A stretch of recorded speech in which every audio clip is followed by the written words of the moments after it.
emblematic of what happens with trauma, that it really makes you question everything you thought you knew. The devil brought it hard, but God used it to strengthen me, improved a lot of different aspects of my life. God is a healer. Amen. Wow. And that is a perfect summary. Thank you so much. God is a healer. God is a healer. He does the work, and he does it well.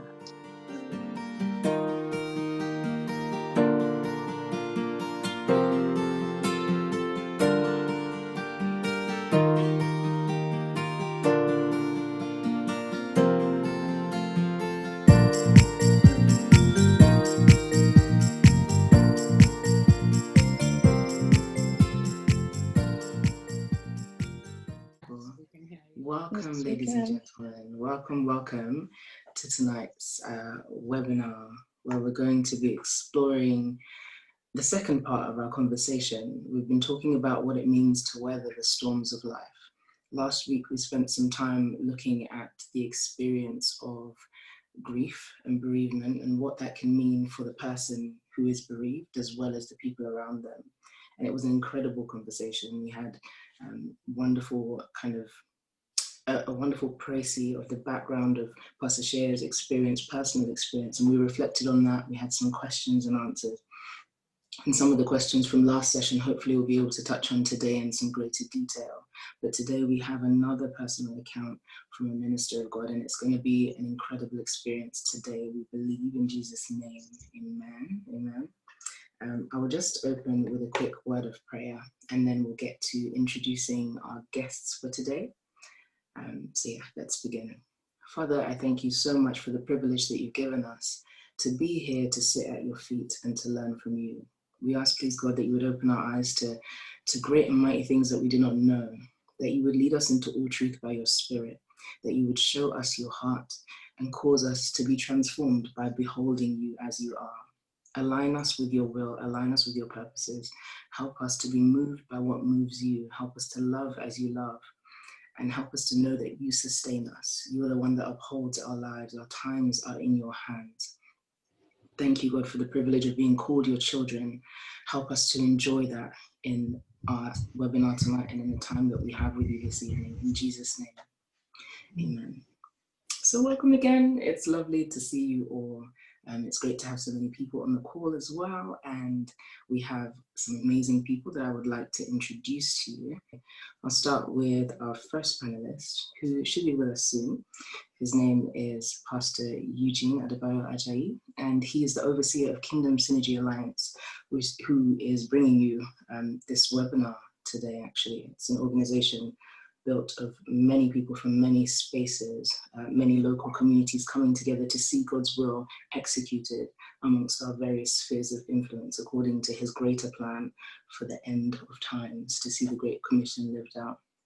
He's the author of several books now, including The Battle We Fight and Hello to I Do, examining the concept of spiritual warfare, the practicalities of spiritual warfare, as well as looking at the way that we relate with one another in marriage relationships, heading towards marriage, even encountering and managing our friendships.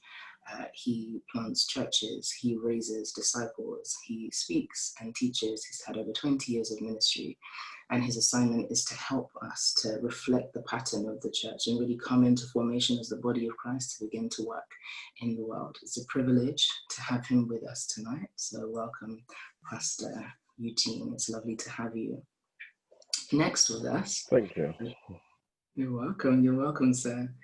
Next with us, we have Pastor Emmanuel Kokobili, and Pastor Emmanuel serves as the lead pastor of Revaya Assembly in Canada. He provides spiritual leadership and oversight to all of Revaya Assembly's ministries and outreaches.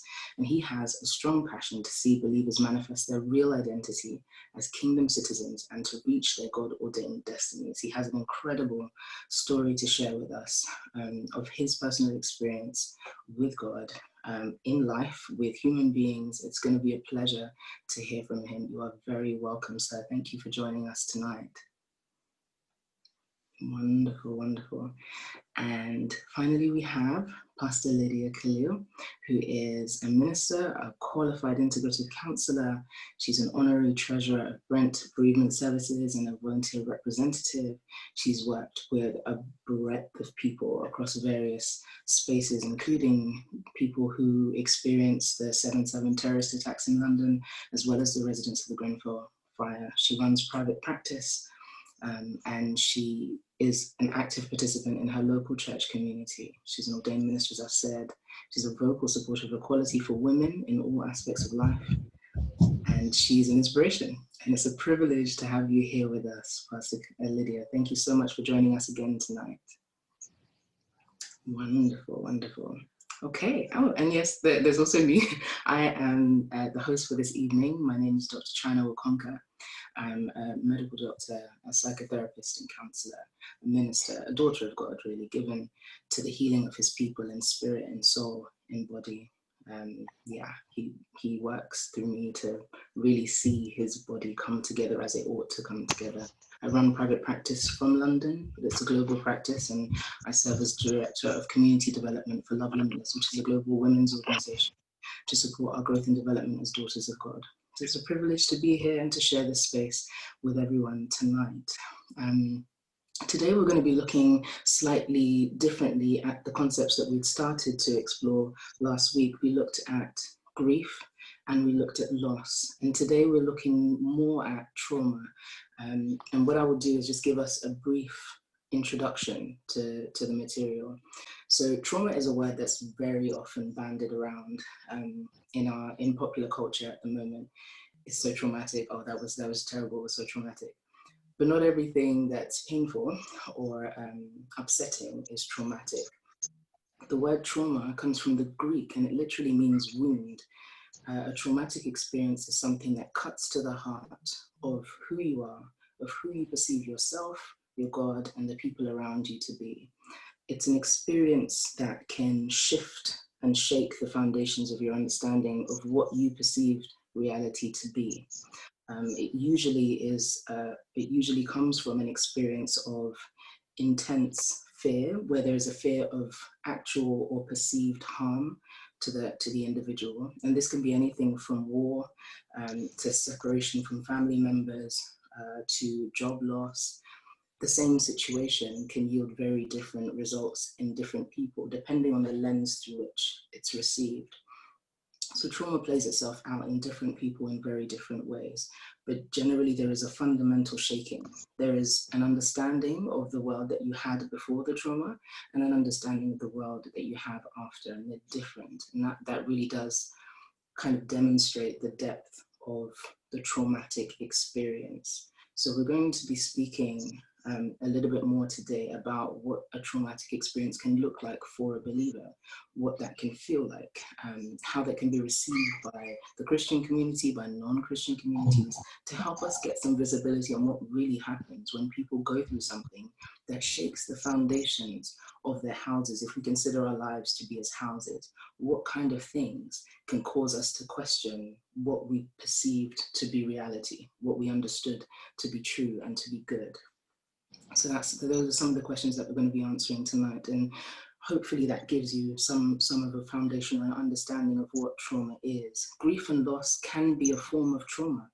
They can cause you to question the reality, the use of life after this person or this thing has gone. It could be a relationship, it could be a person. So the loss itself is the fact of losing something that you had. And the grief is your experience of that loss. It's the emotional, psychological, practical experience of losing someone or something. So that's the difference between grief and loss as well. So hopefully we get to explore that in a bit more detail. Today we have Pastor Emmanuel, and he's going to be sharing a little bit on his personal experience of trauma, of what his particular circumstances were, what they felt like, where this experience took him emotionally, interpersonally, what he began to learn from that experience, where he sensed God was in this, and what made the difference for him as a son of God. So I'm going to give the stage to you, Pastor Emmanuel. Thank you so much. We'd love to hear from you.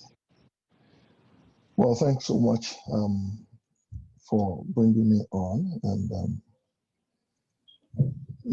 Christ told Peter something when Christ appeared to him after Peter denied Christ. That Peter, when you are converted, he said, strengthen your brethren. Okay. When he predicted Peter was going to deny him, he said, when you're converted, he said, look, strengthen your brethren. And it happened. Mine wasn't that in that manner. It wasn't a denial, but actually it was a loss of my first marriage. I had a divorce, which was very, very messy. It was very messy. One was because it wasn't what I wanted. I didn't ask for it. Two was because of the way and manner, the process went. It was some years back. That's 2008. Yes, that's about 12 years ago. And the memory is still very fresh now, but thank God I've been healed, so I can comfortably talk about it without feeling any bad. It was really messy because people generally will always take sides, and they took the wrong side, but they took the wrong side, but okay, let me just relay what really happened. One, the two parties involved, myself and my ex, were Christians, born again Christians, I suppose. Well, I'm born again. Okay, I've been born again for a while now. And it was short of what was expected from a believer. Okay, a lot of things were involved, which was a sad thing to talk about. One was that before the marriage itself, my family kicked against it. So a lot of things went on in the marriage. But because I wanted to just keep things to myself, I didn't want a situation where after the healing, I was believing God that it was going to be healed. After the healing, the stigma will be there. So I kept a lot of things to myself.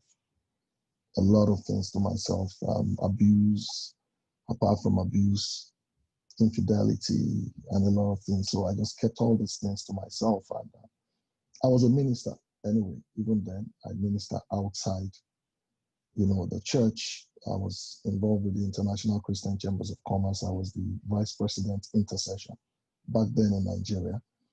So, we are not talking about people that are not believers now. We were born again. And unfortunately, it went the way it went. She got involved in this relationship with the traditional king, the monarch, back home. I don't know how they met, but it became very messy because before I actually accepted the reality of her being involved in that kind of relationship, it took me time. It took me time because I've had stories before then about things like that between her and some other people. But the way it is, we Christians, the way we do things, we either keep silent and pray about it. And one of the errors I made was that I didn't really seek help on time. I didn't seek help on time. So it's happened. And interestingly, a family, a father and a mother, a father in particular was in support, 100% in support. In fact, helped her to pack out of my house.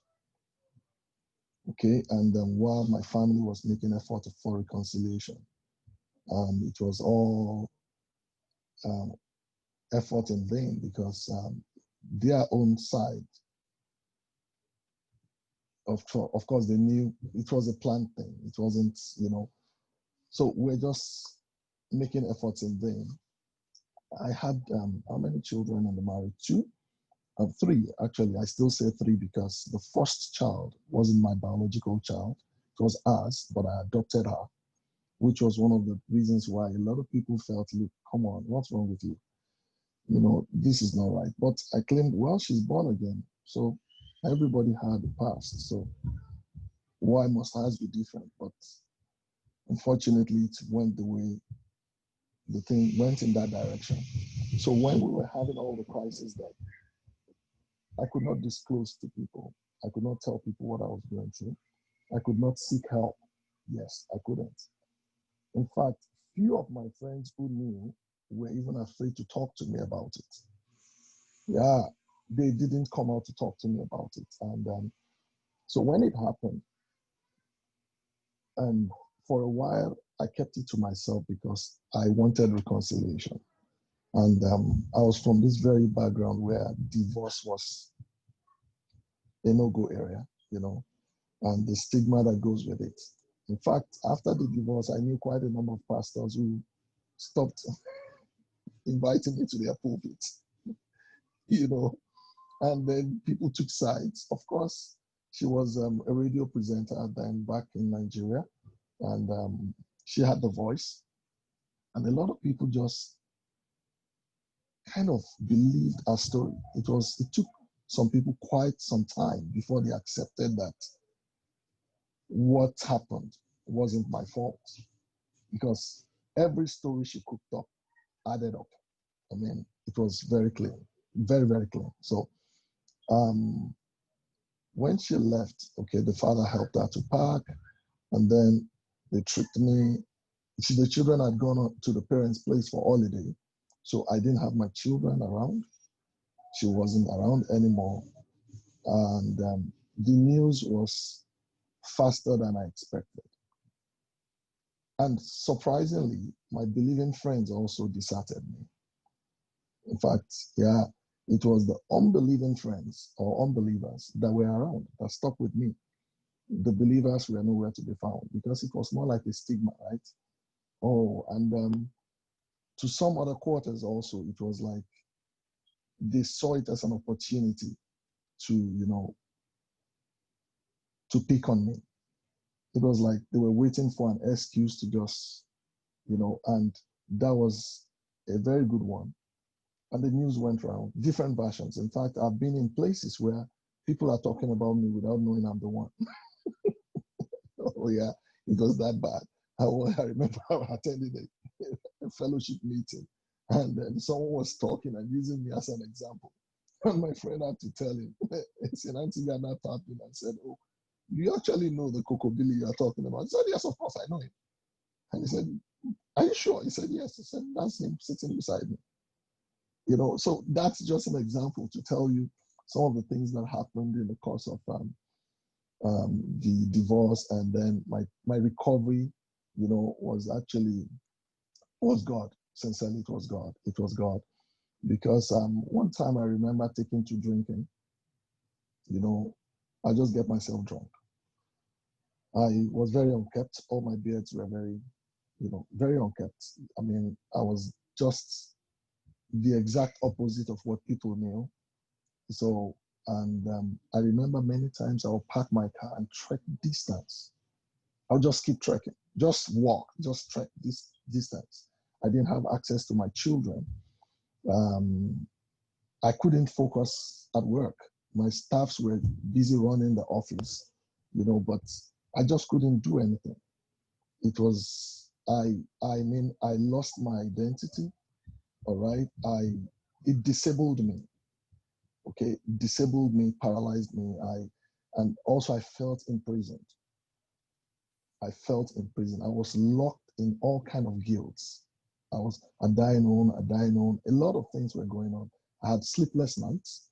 There were days I can recount for about 3 days stretch. I will not close my eyes to sleep. I'll be up all night. So that went on for quite a while. And it took a very long time, believe me. Even after I met my present wife, it took some time. You see, there are a lot of things that happened that I didn't know were wrong with me. A lot of things, I was rewired. I lost trust in people, lost trust in especially female friends. Because throughout our marriage, she was a signatory to all my accounts.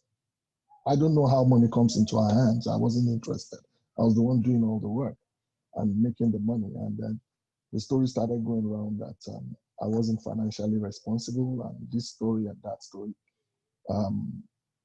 Things went wrong with my bank. And of course, I remember one of the recovery officers who who was my old schoolmate, okay, was handed over my file from Lagos, and he came to Ibadan to recover the loan. But he saw the name Emmanuel Kokobili. He didn't know me as Emmanuel. So I was wondering, which Kokobili is this? Because most people knew me by my last name. So they used to call me by my last name, thinking it's my first name. And then only to get to Ibadan and discover that it was me. Before he met me, he located her first because it was easy to locate her. She was a TV presenter. She was known everywhere. And then when he got to her, and she narrated all kinds of stories and really ran me down. I mean, just threw me under the bus. I mean, just the guy asked her and said, "Hey, I used to know one Kokobili back on campus. He was one of the coordinators of this Christian fellowship on campus. If that's the person, it seems he has really changed." And she went and told us kind of stories. But finally, when the gentleman met me, he was shocked. And God intervened. A lot of things happened for years. In fact, still now, I've not had a very nice relationship with my children. Okay, but thank God. I mean, I've not spoken to them now for over a year. Yeah, and they are not children anymore. I mean, the whole rest of them is 18 January. So that would tell you to what extent she has fed them with stories. And as much as possible, I was trying to be civil and sane. So, in fact, when people ask me stories, except my very close friends, I won't say things. I won't say, which is good. It has its own advantage, but also has some disadvantages. So, in the process of getting healed, I learned some things. One is that it's always good to talk about it, and then to talk about it to the right people, because people listening to your story itself, to your pain, helps your healing. Okay, and luckily I was blessed to have a friend who came over and said, that was months after, and said he was just praying and he just thought about me and he started feeling pain, started feeling serious pain, and he started groaning in the spirit, and he prayed and prayed until the Lord told him that he should go and locate me. And then my friend reached out to me and was like, "Hey, come around anytime, anytime you want to go out, call on me, we'll take a ride together." And so I started going to his fellowship every Tuesday. I was the one scheduled to preach. And because I had to preach, I spent time in the word more and things like that, and a lot of people started coming around again. And that was when my healing started, God blessed me with new friends. Even before my old friends came to that realization that I wasn't really, the whole story behind it wasn't exactly what they held on to, but thank God, BC came around and it's kind of helped my healing process. And one of the other things that helped my healing process was when God instructed me to move from Ibadan to Lagos. And that was before my present marriage. Thank God, glory be to God. I received that instruction clearly to move out of that city to Lagos. Everything had gone down financially, everything. Everything went rough. And it was God. And, moving to Lagos, and then God blessed me with the kind of relationship that also advanced the healing, and one was that, I was able to get back to start working, which kept me very busy. And one of that mistake I made then was to think, oh, now I should occupy myself very well with working, with work. So I tried as much as possible. I worked round the clock, worked like I was into real estate. But thank God for his mercy. Those will only produce some psychological relief. They don't heal, they don't heal, but it's God that healed me. And it was God that healed me. Believe me, it was God. Because I remember once, the time I said I took to drinking, one day, I think it was Broadcasting Corporation of Oyo State, they used to have this every December kind of fun fair. So I went there, I drank myself to stupor. At least I still had some sense to hear God's voice. And the Holy Spirit spoke to me. And what do you think you're doing? He said, okay, after this round of, alcohol, you come back to the reality of the pain that you're in. And then I walked back home, feeling very remorseful and repenting. And then the second morning, I was at the bus stop. I sat down. I will always go to that junction to sit and just watch people going by, watch cars at General Gas. And then my ex's aunt was driving past. So she parked and she was like, hey, what is happening to you? This is not you. And she made a statement. It was in Yoruba, but she said, the way you're acting will make people believe that it is true. And the thing hit me. It was like, what is wrong with you? And she said it that you are just the opposite of what I mean. So I went back home, went to the barber's shop, had a nice cut, cleaned myself off, and moved on with life. Another lesson I learned was that sometimes you need some people who won't just pity you and join your pity party, who will speak hard to your situation. If it takes them pricking the sores, you need some of them because it wakes you up to reality. Because one of the things that happened with my situation then when I was traumatized was that I was living in self-denial. In fact, before I could summon the courage to move on, it took the Holy Spirit telling me, say, hey, go and have a new beginning. I didn't. So even when I made up my mind to have a new beginning, some of my friends were shocked. Said, go and have a new beginning. Okay. Well, the major difference that that experience made in my life as a Christian is that I find it easily now to identify with people who are in their downtimes.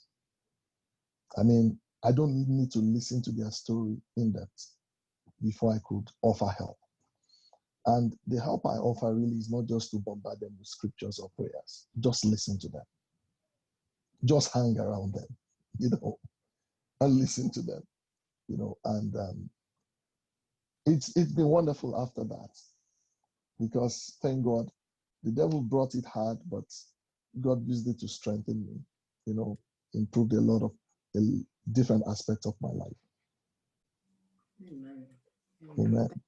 So much. Thank you so much, Pastor Emmanuel, for sharing that really personal experience. But there's so much that can be taken from what you've shared, I believe, for all of us. I think your experience of that shaking of reality, this is not what I thought life was going to be. The fact that it actually impacted the way that you related with your female friends, your whole vision of womanhood was disrupted by what it was that happened. And it's really emblematic of what happens with trauma, that it really makes you question everything you thought you knew. And it makes I lost trust in everybody. Everybody. So the remarkable work that God has been doing in rebuilding that trust, just step by step, and showing you that there is safety in Him, is a really powerful testament to what He's willing and able to do in us. I think that's amazing. And the points that you raised in terms of the things that we do need to do and that we can do in that moment is speak to people, speaking to the right people. Right, people. And yeah, listening to God as he leads us into those conversations, into those interactions, and trusting our hearts with him, not so much with the person, but with God in the process, I think is essential.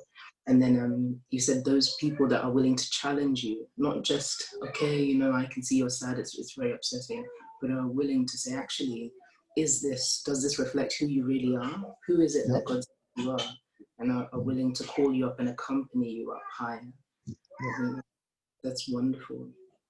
Thank you so much. Thank you so much for sharing. So I think now, hopefully, we're going to be able to have some time where we start to talk through some of the questions that have arisen from this experience. So we have a Slido link that's been posted in the chat section here. So guys, if you have any questions, please start. I hope already you've used the Slido link, but you can also make use of that now. And we're going to have a look at some of the questions that have been put up on Slido so we can work through some of those.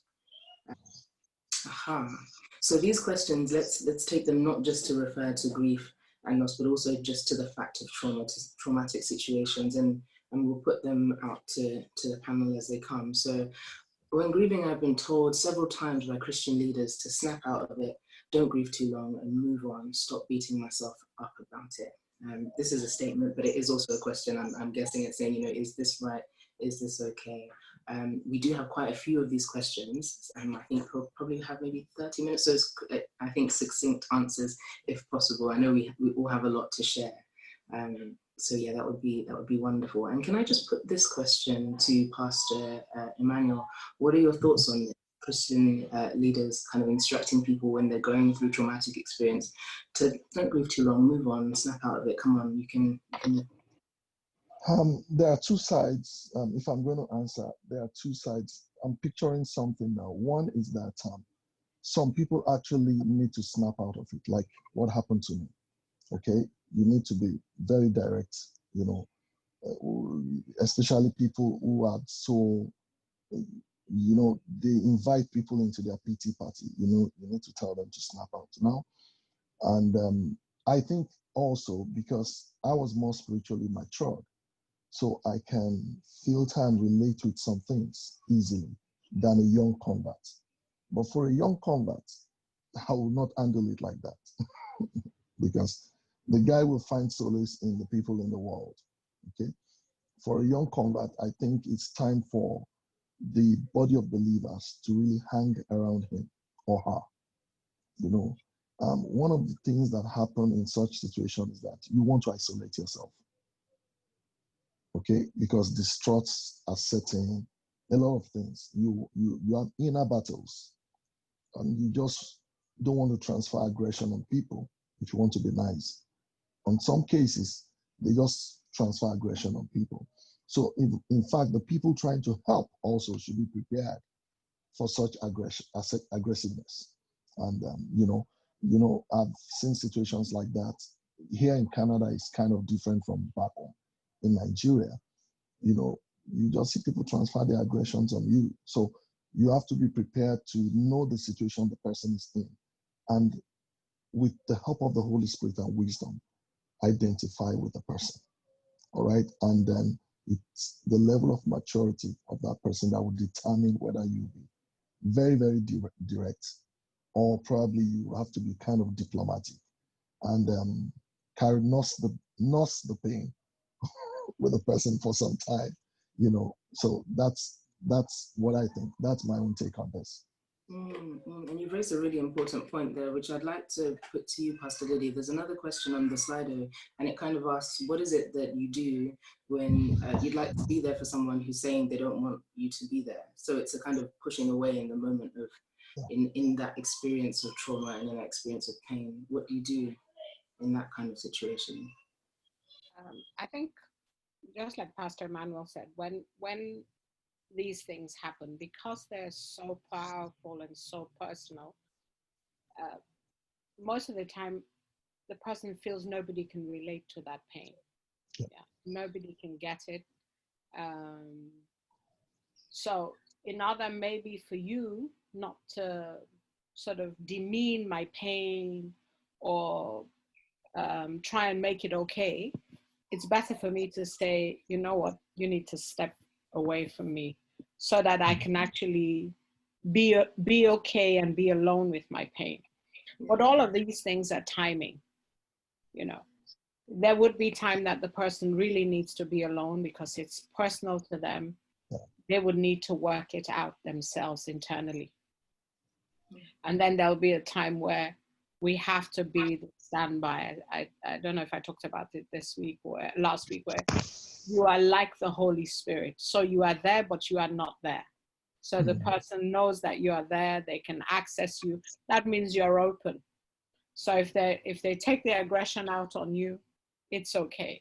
If they want to cry, it's okay. So you're just standing by them and making sure that they know that I'm available.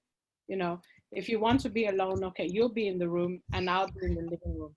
I won't necessarily come in, and I'll come in every couple of hours to check that you're okay. You might be asleep, you might want a drink of water or something. But I would know when to keep my distance and when to come in. So we're not in the person's, so to speak, but we let them know that we're here if they need us. If they need us, yeah. I think that it seems would require some maturity and some humility, just to say, actually, it's not about me, and your responses I need to choose not to take personally, even when they're difficult to navigate. I think that would be a challenge to the believer, possibly. Yes, and because our instinct is to make it okay. Yeah. So if somebody's crying, because it's difficult for us to manage, we say to them, don't cry, it's okay. But it's actually about what they're crying is making us feel. Yeah, uncomfortable. Not the idea that they're crying to release some pain. So because it's like if you have a child and the child is crying, it might be difficult for you to manage your emotion. So because I can't manage mine, I'm saying to this person, don't cry. The mother has just died, or the husband, or the wife, or the brother, or the sister. It could even be grandma. You know, yes, we know grandma is old, but hey, I won't get to hug grandma or go around to hers when mom's has made me upset. So it's about that, because sometimes we can't manage what it brings out for us. We're not allowing others to express their emotions. So you're right in saying that we need to be humble, be available, and know that it's not ours. It's not our story. It's not our journey. It's theirs. Wonderful, wonderful. Thank you so much. A question for you, Pastor Bayo, if you don't mind. So the question is, I don't feel that Christians in community are allowed to fully experience pain over a loss because they should have faith. Where do you think the balance lies? The Bible says faith works by love. And that's one thing many Christians don't understand. And my brother's story is an example. And I can't tell you how many such cases we deal with of people who are going through trauma and the Christians abandon them because they are legalistic about human issues. So they're very prescriptive to say, oh, no, you shouldn't do that. You shouldn't do that. So they're more concerned in this gentleman's case about what has happened, that they would distance themselves from him. And they were supposed to be the ones who are closest to him. And so whenever we were looking at Christians and we're saying you shouldn't grieve because you'll have faith, there's a problem there.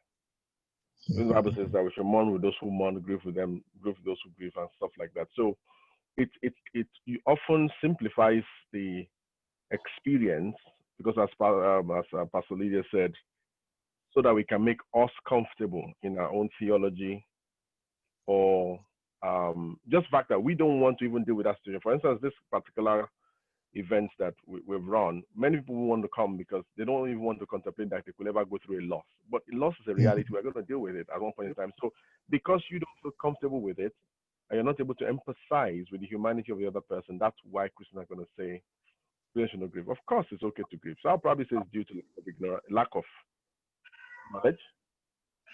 Sometimes it's due to the fact that we're just plain insensitive.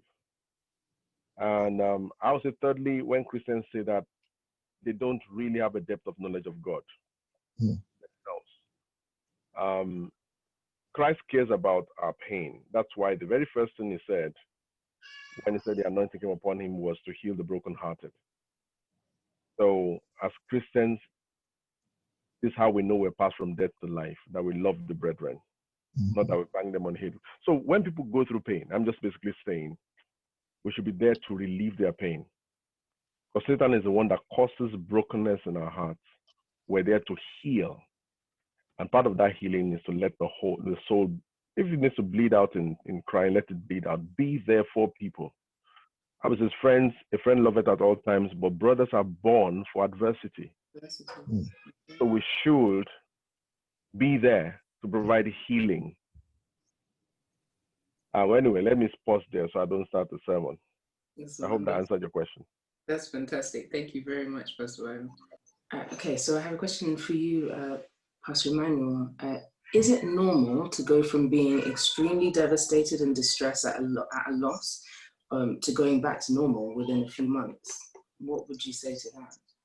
Oh, it depends on a lot of factors. It depends on a lot of factors. Some healing process can be very quick, okay? And some may be very devastating, okay? I have a friend who went through a similar thing, a pilot. He's still not married till today, after about 20 years. I mean, God helped me. Thank God for the Holy Spirit. Helped me to move on quickly.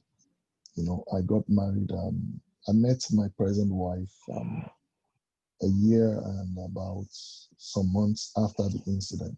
And we got married 2010. You know, and I moved on. Even though while moving on, the healing was, you know, in process. Okay, it wasn't as if I was completely healed before I remarried. No, in fact, my remarrying helped my healing. Right. I would have been a terrible pastor if God didn't heal me.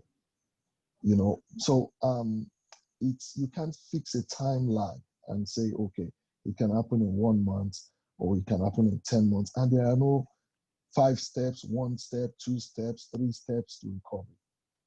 No. It varies from person to person.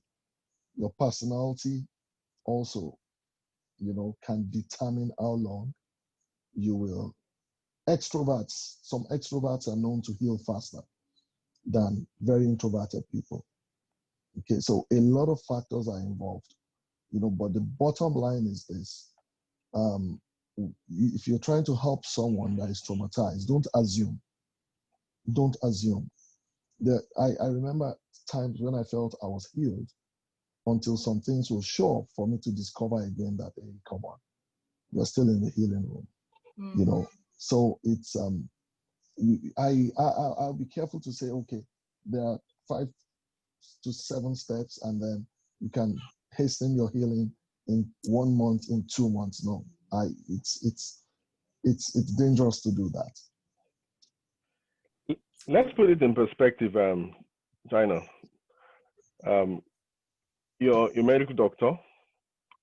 If someone were to ask, how long does it take to heal a stab wound? Then the question will be, where were you stabbed? How deep was it? What organs were in that location? Was there internal trauma or superficial trauma? Infection. So then it depends on how that wound is treated. Now, first of all, was there any sort of intervention to see how deep was the wound was, and to kind of heal the internal organs? And then, is the environment safe? You know, is it clean? After the patient has been treated, do they go back to an infected environment? So I think that when we look at trauma, because the human soul is just like the body. Often I've said to people in counseling that often when you see someone slap another person, people are going to shout and say, well, that's abuse, physical abuse. But I find more people broken from emotional abuse and spiritual abuse, but because you don't hear someone get slapped in the spirit. But when I slap you in the flesh, you can heal in like a few hours. But when you're traumatized in the soul, it can last for years. So I think when we're asking that question, how long, it should be how deep was the wound? Yeah. And that depth of wound then depends on what's the immunity of the person, what's the physical state of that person, what's the emotional state of that person. Is that person spiritually mature? The scripture says the spirit of a man shall bear his infirmity, or how did that put it? So it will depend on a lot of factors. If the person is has processed, has a well-developed spirit, it will help their healing. If they have a well-structured soul, it will help their healing. If they have a good relational environment where there's love and care and there's good input, it will help their healing. So those are the really determining factors that can determine whether someone elongates. But most of the time, with the way Christians treat people in trauma, we leave them to die. So we need to just change the approach. Realize trauma is an internal wound. If you don't know how to deal with it, keep quiet. Find someone who can deal with it. A lot of pastors can't even deal with trauma. Maybe we do, believers, we don't only leave them to die, we'll kill them. But make them look like they're alive. Make them look well and healthy on the outside. But yeah, exactly. And I think what I agree with everything Pastor Emmanuel and Pastor Baye has said. But I think also what is also fundamental is a choice. Mm. Yeah, you have to choose to be healed. Healed. Thank you. Every time Jesus, not every time, but most times he encountered people, he will ask them, "What can I do for you?" Exactly. Yeah, he knew the blind man was blind. He knew the man was lame. He would say, "What can I do for you?" So you have to make that choice to be healed. Yeah. Absolutely. So there's a real function of the will when it comes to these things. And I think that does speak to the fact that, as we've said, this is not a linear process. It's not step 1 to 5 and then you decide to be well. We often talk about, we talk about the washing machine effect, the fact that it can be like a tumble dryer. You're fine one day and then the next day it's something else. Yeah. Sorry, please, for interrupting. But you see, about this issue of choice, as a pastor, I'll be careful, because for some reasons I won't tell exactly who it happened to, and I had to help the person to choose to move on. Yeah. I mean, this person was not ready to move on at all. At all. Here in Canada. I mean, was not, you see, from back home, some of us that have gone through things before, and it depends on what you have gone through before, okay? You might be able to, quickly get yourself together. But someone that has not gone through a pinch before and now he receives a bullet, it's like, hey, my world has ended. Nothing more left. That's yeah, so it does always, it can feel that way every time we get shot, for example. And this idea that we cannot make it. But also in the Bible, there are people that Jesus didn't ask, like the woman with the issue of blood. She pressed in, yeah? And if we go back to this idea of being surrounded by people, yeah? So you manage to encourage somebody. Like the paralyzed man was brought down by his 4 friends. His friends, yeah. Exactly. So the idea that we have a good support system that can help us make good choices. Sometimes clients will come to me and I'll ask them, who referred you? Sometimes they would say, oh, my friend has had counseling and they thought it'd be a good idea. Yeah, some would say my GP, but you would find you will still get there, get the work done, but it's easier when somebody is committed to their healing. Absolutely. That's all. You just have to push a little bit, but it's easier when they agree, which is why Jesus asked, oh, I've been blind. Okay, I want to see. It makes it easier. Sometimes, it's good to have a good support system, good friends, good pastors, good siblings, good groups that can push you and motivate you forward. Absolutely. The will is, that's why God gave us the will. It did, absolutely. And the idea of spurring one another onto good works, I think that makes a lot of sense, but also putting that in the context of allowing for the right timing in that situation, knowing that there is a space to acknowledge what you've experienced, to come to terms with that, and then decide what it is that you want to do with this. It's very difficult when someone has wronged you, for example, when people just say, okay, just forgive, you know that you ought to forgive as a believer. But if you haven't actually recognized what you forgive them for, forgiveness is not accessible to you, because you can say, yes, I release you, but from what? What was the debt that you're forgiving them? What is it that have you come to terms with what's happened here? And that does need to happen for forgiveness to be true, to be genuine. So there is process behind the invocation of a choice. When you actually decide to exercise choice, it needs to be an informed decision. So absolutely. And actually, I just want to say this. I've found out, for instance, in my work in pastoring, that many pastors have no clue what they're doing when they're treating internal trauma.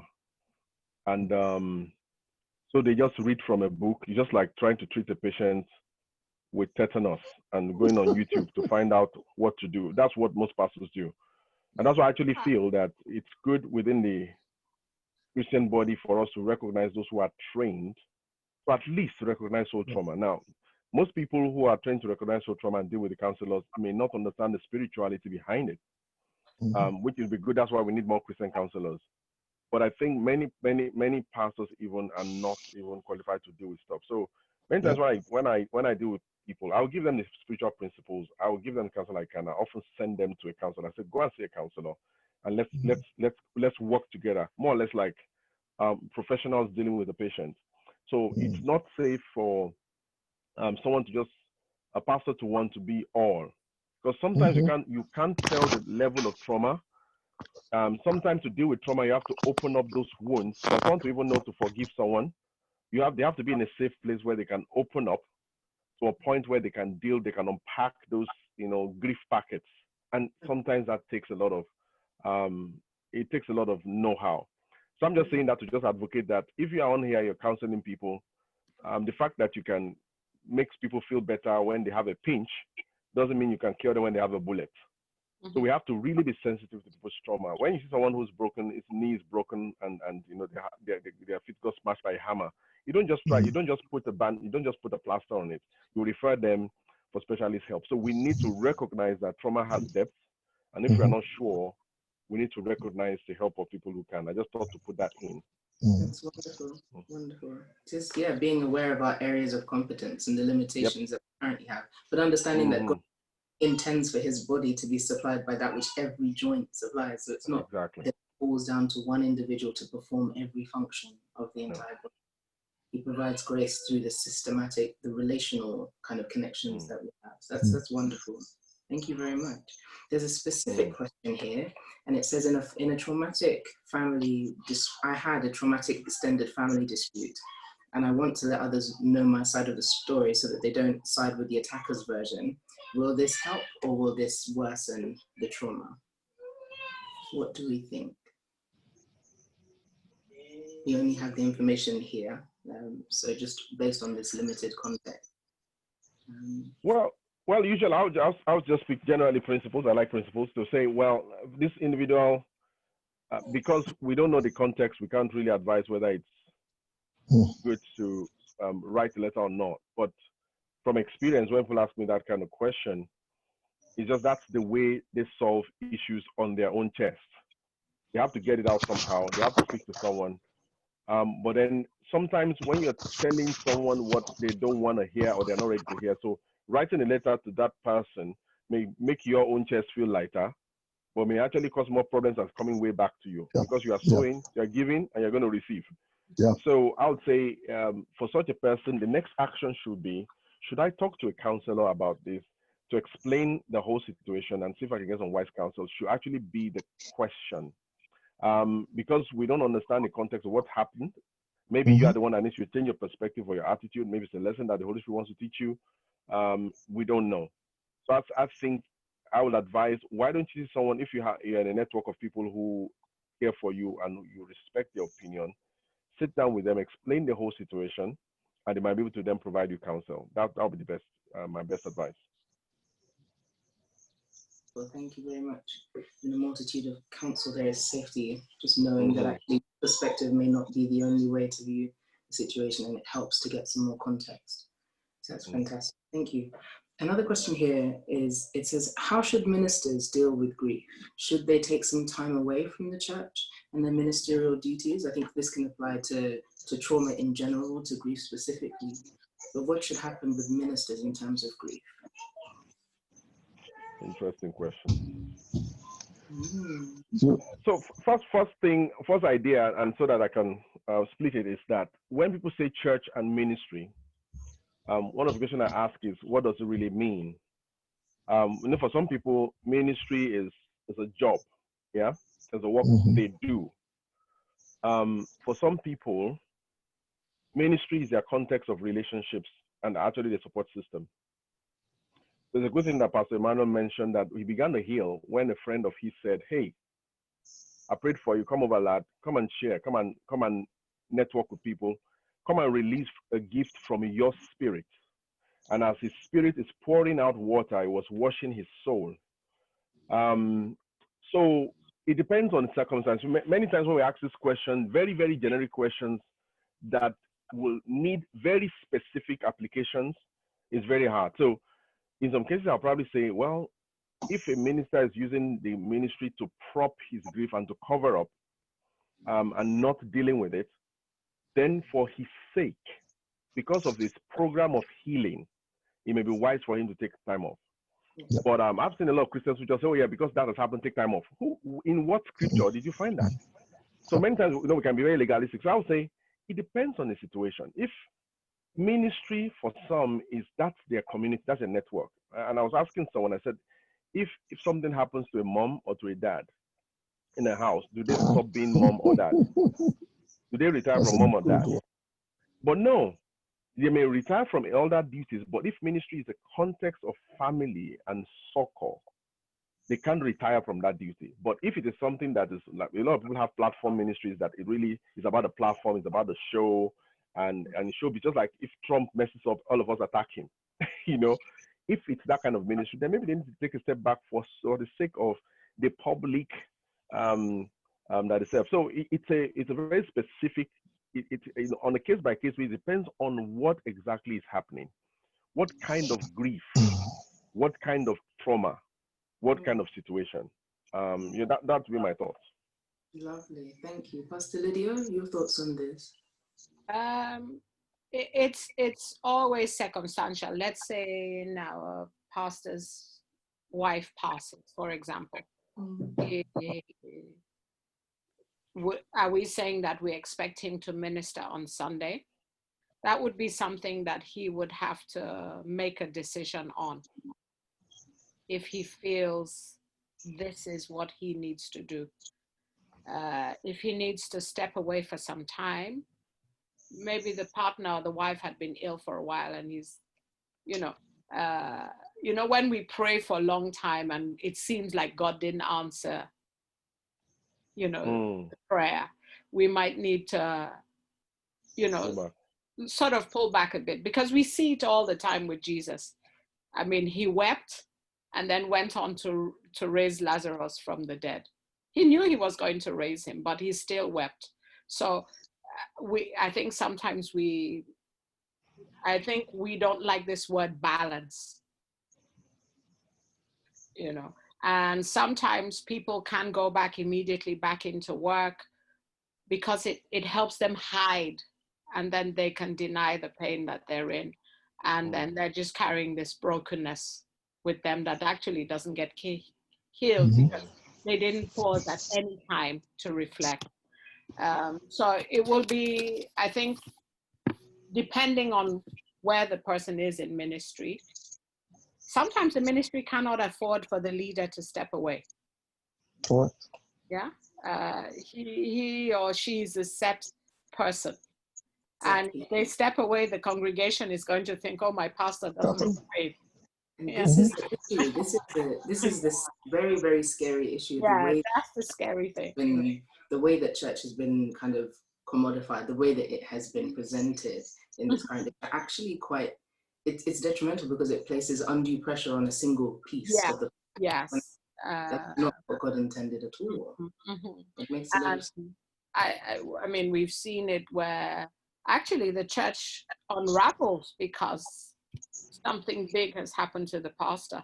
Like Pastor Manuel was saying, the pastor got a divorce and the whole church went to bits, or somebody passed away and the church couldn't manage it because it was like, oh, if this happened to the set man or woman, then what is going to happen to me? I've heard people say somebody said a pastor whose wife had, if they hadn't had children, and somebody said she was going to the church believing for the same thing, and somebody said to her, if the pastor couldn't pray himself into being free, why would you go to such a church?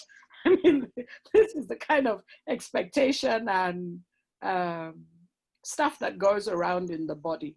Where, can you yeah, imagine if Apostle Paul was their pastor and they wanted to be married, and they're like, well, he's not married, I can't learn anything from him. Yeah, There's the logic. People say, oh, if the pastor isn't married or is divorced, then they can't do counseling, then they can't marry you because they're not. Some of these expectations are unreal. And I don't know whether we in ministry actually perpetrate some of these things. And I think, Lord. And I think some of what you've shared, Pastor Lydia, and what you also shared, Pastor Eugene, is so key, because I think the way that we've approached serving mankind on behalf of God, the way that we've approached ministry has caused these difficulties in the face that we present to the congregation and the face that we present to God. When God wants congruence, He wants you to be the same, to be able to be the same, to be fully present in your current state, in your process of becoming Christ-like, in your weaknesses, knowing that His power is made perfect, and able to walk that road in the sight of others in fellowship, knowing that there's no condemnation to those who are in Christ Jesus. That needs to be the freedom that's available to everyone, not just to congregations, but also to the ministers serving them. Exactly. And I think, I always refer to Jesus. If you read the stories, you see Him eat, so he eats with His disciples. So He shows humanity, but at the same time is able to transcend and become divinity. So at what point do we lose the fact that we are humane? And then people then expect us to be in divinity all the time. It's not possible. That's great. Okay, so next question. Let's see. Which one should we choose? How do we ensure that our grief doesn't detrimentally impact our relationships? So we'll take a quick answer for this one from anyone who's willing to. Get help. That's all. 2 words. Get help. Get help. It's very simple. That's brilliant. That's brilliant. It's necessary. You can't see it all by yourself. You mentioned while you were speaking, Pastor Emmanuel, that the notion of self-pity coming in during the process of grieving and dealing with trauma. So someone said there's a fine line between grief and loss and self-pity. When is the right time to move on from this experience? We've kind of talked about timing, but really, how do you draw the line? I think should be the question between the genuine trauma realization, working through the grief, and actually this is now self-pity we're in. Where is that line? See, actually, there can be very faint line in between those three. You can't really, it depends on the kind of situation the person is in. You can't really, sectionalize, put them in, because sometimes they are like modes you swing into and swing out of. Okay, so it still boils down to some of the solutions we've been talking about getting help, about receiving some real answers, and some people confronting you. For example, like myself, someone's reaction swept me out of my self-pity. Otherwise I would have continued pitying myself, and you understand, a whole man, sit down and start mourning myself. Okay, so start to mourn yourself. So is that what self-pity looks like? What does self-pity look like, so people can identify it when it starts to come up? You're just mourning your situation and yourself. It's actually very selfish. Okay. It's a very selfish state, because I went through that kind of, it's a very selfish state, because now you are stopping at just at that experience or the challenge that happened.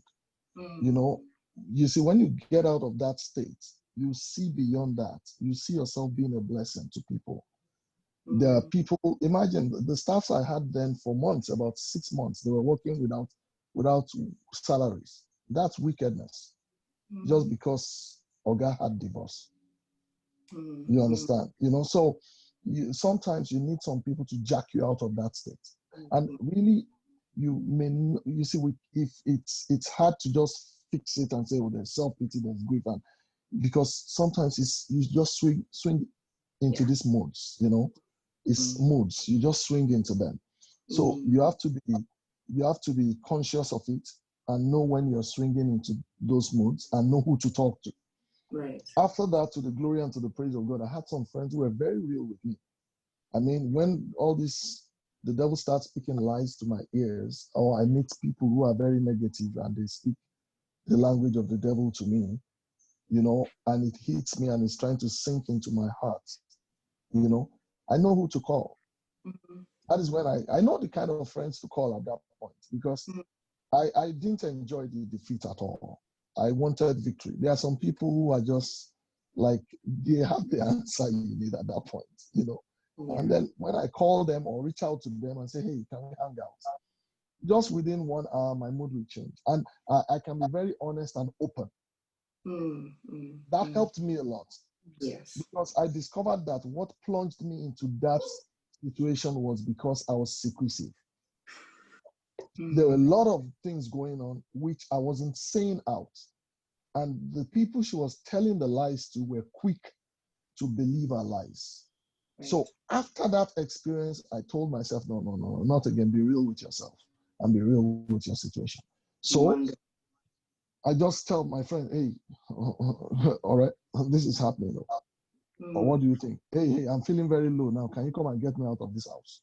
That's fantastic. And I think that's such that idea that like self-pity is lurking on the periphery when the situation becomes solely about what's happening to you, what's happening from your perspective. When it becomes self-focused, things like self-pity are not far away. Things like depression are not far away.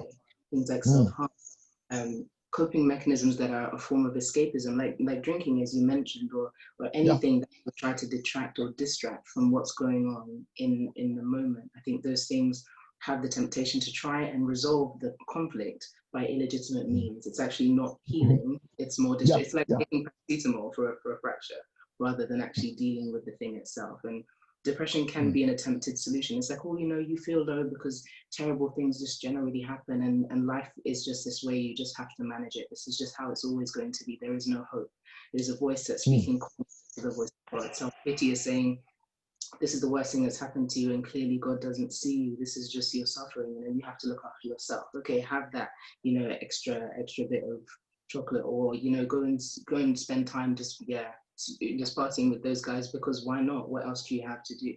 A lot of these things that come along are riding off of the back of the pain and presenting themselves as solutions to it, but actually taking from you far more than they're giving you in the long run. So it's important to notice these things. Guys, we have covered so much tonight. There has been so much truth that has been shared. Please, what I'd like you to do is use the chat function on our call at the moment and just share some of the things that you're taking away from tonight. That will be so valuable for us just to share with each other. And as we're doing that, I'd love to hear from our panel here your final thoughts, things that you'd like us to take away from this discussion. So 30-second précis of what you'd like everyone to take home with them today, please. And I think I'll start with Pastor Lydia, please. Could you give us your 30 seconds? God is a healer. Wow. And that is a perfect summary. Thank you so much. God is a healer. God is a healer. He does the work, and he does it well. Thank you so much. Fantastic. Pastor Emmanuel, if we can hear from you, what you'd like everyone to take. Well, offenses will come. Offenses will come. You know, but don't let offenses make you. Be who God says you are. Fantastic. Don't allow them to frame an identity for you that doesn't belong to you. No. Be who God says you are. That's amazing. Thank you so much. Thank you. And finally, Pastor Eugene, what would you like to leave us with tonight? Yeah, it's just for everybody to be real. And I think I'll pick off what Pastor Lydia and Pastor Emmanuel said, just to tie it together. God is always involved in the picture of our lives. We must absolutely trust him. expect that offenses will come, and plan that if they come, don't expect them like something bad is going to happen to you tomorrow. But be real enough with life. Part of the reasons why when trauma happens to us and other people, and we can't deal with it is because we are living in a lie. So be very realistic. Get this sort of conversation and be realistic. So I want to say plan for this kind of seasons so that you can support those who are going through it, because you will also go through some things. Develop your coping mechanisms early before you are hit, because you will be hit. This is it. This is it. Thank you so much. That foresight is what is going to save our lives, guys. It's going to save us to the utmost. Thank God for his presence, the one who sees the end from the beginning and is able to equip us with everything that we need for life and godliness in every season, so we can prepare ahead of the storm. That's a wonderful thing to know. Thank you so much. Thank you so much. Thank you to all of our panelists tonight. You have shared so much from your wealth of experience, from your personal obedience and submission to God. We appreciate you greatly. Thank you so much for being with us.